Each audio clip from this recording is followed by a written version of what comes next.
Ребят, всем привет, с вами Паджер, это мифические пазлы. Сегодня у нас будет обзор на костюм нашего одного из стареньких героев, которого зовут Мотред. Сейчас это Принц Бедствия, раньше был, я не помню кто, потому что я уже души обменял. Выпал мне этот герой буквально вот под закат уже Пути Чемпионов, и немножко я им поиграл, могу за него чуть-чуть рассказать. Вот такой чувак получился. Сразу же вы заметили, да, что он с прорывом. Это круто. Но об этом дальше. В общем, Мортред это у нас хороший такой полноценный, сильный красный герой. Красная пятерка, 826 силы. Крутой класс. Следопыт, ходок горизонта. Может уворачиваться от ультимейтов. Это очень круто. Есть у него также семья Авалона, в которой за бонус героев мы получаем набор маны и шанс крита увеличенный. Семья, в принципе, ок. Конечно, я бы не сказал, что кто-то сейчас собирает там пулы героев из этих семей столетних. Ну, ладно, окей, мало ли, может, у кого-то там завалялся какой-то еще герой. Кстати, интересно, Артемида случайно не с этой же семьи? Нет, не повезло, не с этой. Ну, ладно, ничего страшного. Идем дальше по статам, ребят. По статам Мортред 782 атаки имеет, 739 брони и 1402 хп. Сбалансированный герой, заточен, естественно, в атаку, потому что это шотер, очевидно. Качать эмблемами его для команды атаки, соответственно, в атаку и хитпоинты, для команды защиты, если вдруг вы поставите его в команду защиты, то броню и хитпоинты, естественно. Особый навык Ночь Интриг, скорость высокая. Это очень круто, ребята, потому что это 7 камней, ну, то есть 8 с артефактом отрядами это 7 камней, а учитывая, что этот герой имеет прорыв, это 6 камней. Сразу после того, как вы сделали ему прорыв на 80 уровне, это уже 6 камней. Если вы его вкачиваете на 85 уровень, если вы ему дадите 29 отряды на ману, и если дадите ему артефакт на ману, то он заряжается с 5 камней. Все, поехали дальше. Пятикамневый Мортред наш наносит цели 480% урона. Это, по-моему, на 60% больше, чем было у изначального героя. То есть это хороший такой шотер.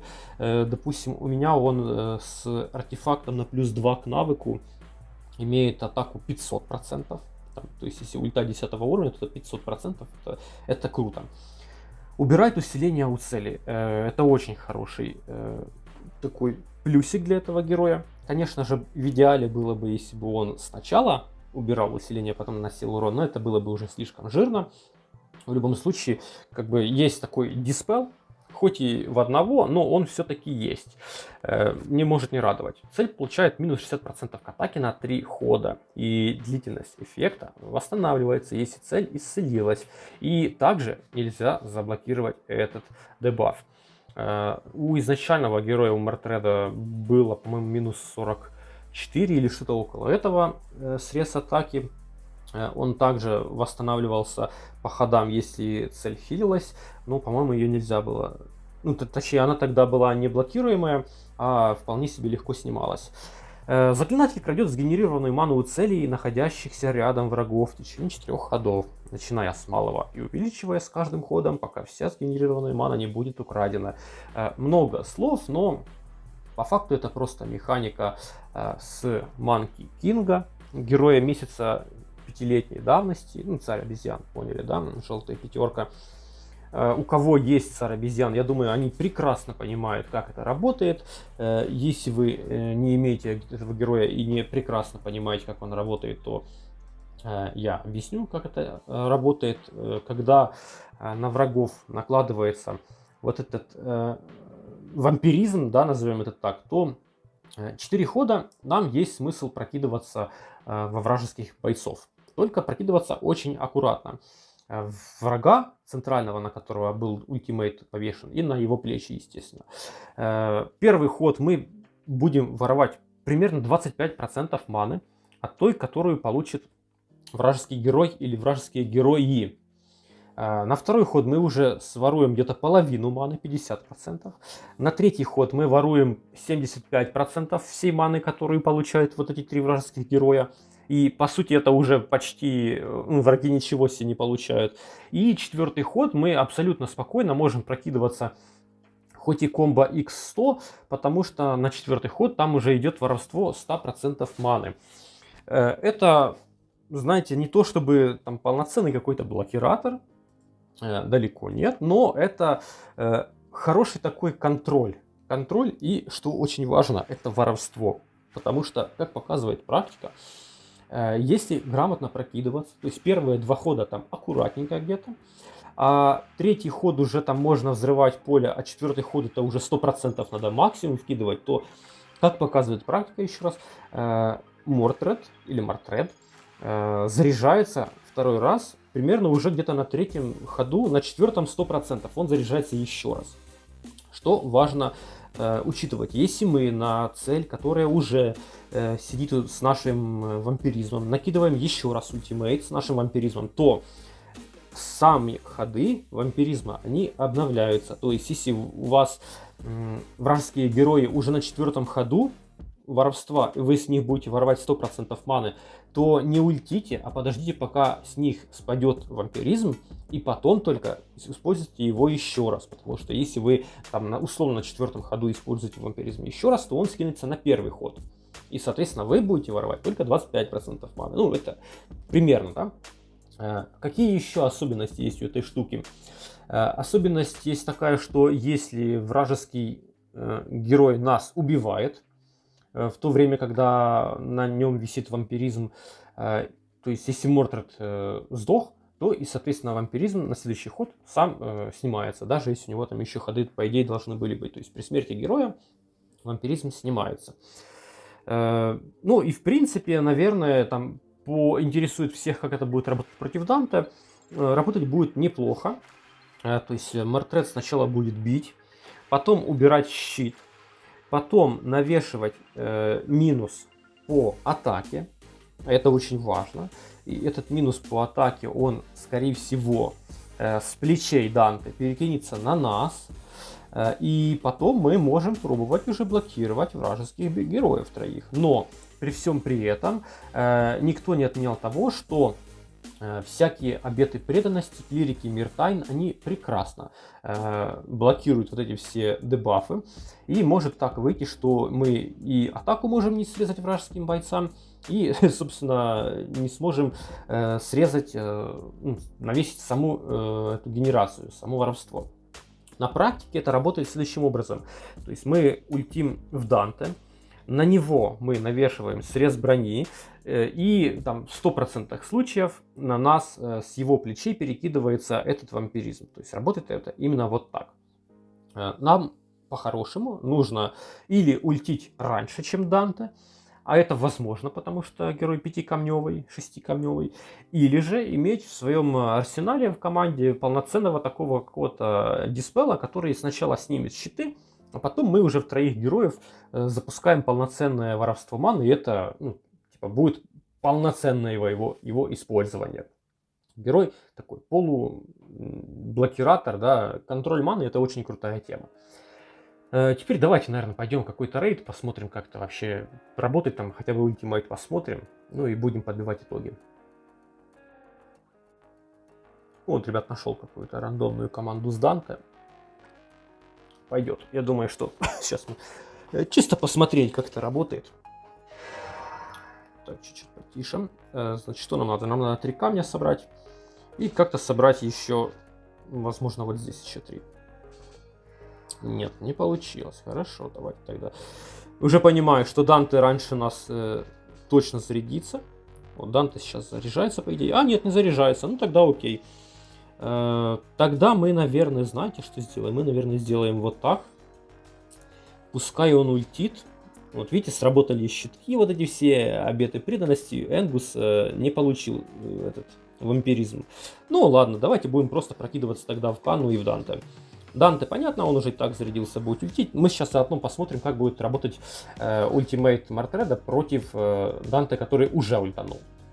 Давай, закидываем еще раз. Хорошо. Так, теперь у нас это какой уже будет ход? Это у нас будет третий ход, а точнее 3 хода остается. 2, да? 2. То есть можно, в принципе, прокидываться вполне себе с комбинациями. Может Кана даже и зарядиться. Кана даже и не зарядилась. Обращаем внимание, что мы опять уже заряжены. Это очень круто. И чисто ради интереса можно было бы куда-то закинуть там в сторонку. Но я не буду, я все-таки сделаю, наверное, что-то типа вот такого. И просто сейчас, когда вампиризм спадет с Данте, я еще раз использую уже в щиты. Так, и смотрим. В Данте есть щиточки. У Каны тоже щиты есть, у Энгуса есть, все окей. Используем. Данте мы, понятно, ударим. Вот, у него обет преданности сработал, мы ему не срезали ману. У Энгуса сработал, Миртайн, он на себя воровство не повесил. И на Канну почему-то воровство тоже не повесилось. Точнее, оно повесилось, я знаю почему, оно перекинулось на мою Латессу. То есть, с одной стороны, и хорошо, что на Энгусе сработал блок, а с другой стороны, ну окей, мы сейчас просто это все снимаем. Любой хил, который снимашка, он очень легко и непринужденно снимает этот дебаф. Здесь, кстати, нет такого хила, который бы дал нам посмотреть, как это работает. Ну, ничего. Давайте дальше еще попрокидываемся. Есть у нас, так, чисто для прикола, посмотреть пару ходов. Вот еще вот так сделаем, да, 2 камня влетит, даже больше. Ну, вот зарядился еще раз. И сейчас на следующий ход мы опять заряжаемся. Вот, сейчас мы зарядились. Можем попробовать еще куда-то закинуть. На меня скинули дебаф, вообще прикольно. Сейчас мы попробуем, не знаю, может в Канну ультануть, как вариант. Конечно, это будет больно, потому что сначала наносится урон, а урон в контру пойдет, видите, да. Но, тем не менее, урон пошел в контру. Диспел не сработал, как это, в принципе, и предполагалось. Но вампиризм при этом навесился на самого Данте. А нет, это старый вампиризм, ребят, я вас обманул. Такое, не знаю, можно тут, конечно, попробовать добить, но тут не суть. Короче, я думаю, вы поняли. Против снимашек его брать, не то чтобы не рекомендуется, но, конечно, лучше идти им на тех героев, у которых нет своего вот этого клинсерства. Где мы его можем использовать? Мартред это 100% хороший потенциальный кандидат для нашей команды атаки. Это стопудово. Нужно, конечно же, под него только брать правильных героев тоже. И нужно понимать, куда мы идем, на кого мы идем. То есть, против Энгуса мы понимаем, что идти особо смысла нет, как и любому другому красному герою, только если у вас нет массового диспела. Там Артемида тоже, например, да, костюмированный. То есть, в атаку на войнах да, потому что он и шотер, и хороший резчик атаки для каких-то там самых опасных вражеских шотеров, и контролирует вражескую ману, это очень круто. Для тех, у кого, возможно, небольшой пул героев, но кому хочется бить зеленого титана, этот герой тоже неплохо подойдет, потому что он будет резать хорошо атаку титану, давая вам выживаемость. Но это больше идет речь о том, у кого там не самые сильные прокачанные аккаунты, или тем, у кого там 14-звездные титаны, которые шотают пятерок там налево и направо, там с 2 тычек просто убивают врагов, то срез 60% атаки это очень много. Титаны вас почти трогать не будут. Плюс контроль маны опять-таки. По большому счету его даже можно поставить в команду обороны.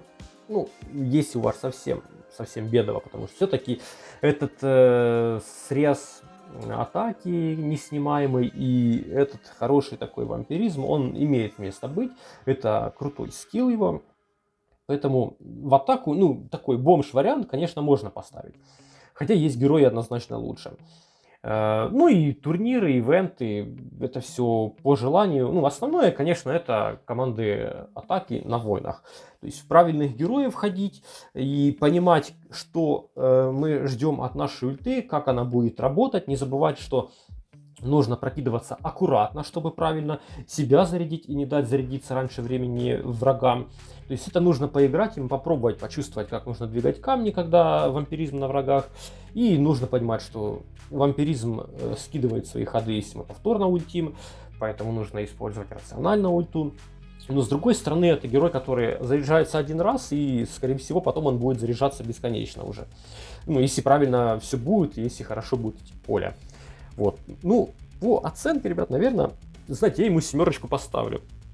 Несмотря на то, что это, казалось бы, просто шотер, у него есть масса дополнительных плюшек. Да, он не супер универсальный. Там против того же метового Данте он работает не в полную силу, потому что все-таки снимает усиление только у цели. Но если взять еще какого-то полноценного диспела одного, то, ну или просто какую-то расходную единицу, которая снимет щиты Данте, то это вполне себе хорошее противодействие против заряда Данте. Поэтому, ну, я думаю, 7 для него подходящая оценка. В нашей мете он хорош, бьет больно, контролирует вражескую ману и еще не снимаемые стресс атаки. Это очень хорошо. Ну и плюс у него отличный класс, который даст ему возможность там и пожить в вашей команде дольше, в принципе. Поэтому герой заслуженно получает от меня 7. Классный персонаж, если вы его поймали, то обязательно качайте, обязательно делайте ему прорыв, это очень важно. Без прорыва этот герой был бы менее полезен, 100%. С прорывом 5-камневый персонаж, еще и такой, это очень классная находка. Поэтому поздравляю тех, кто его поймал. Ну и на этом, в принципе, все. Всем спасибо, всем пока.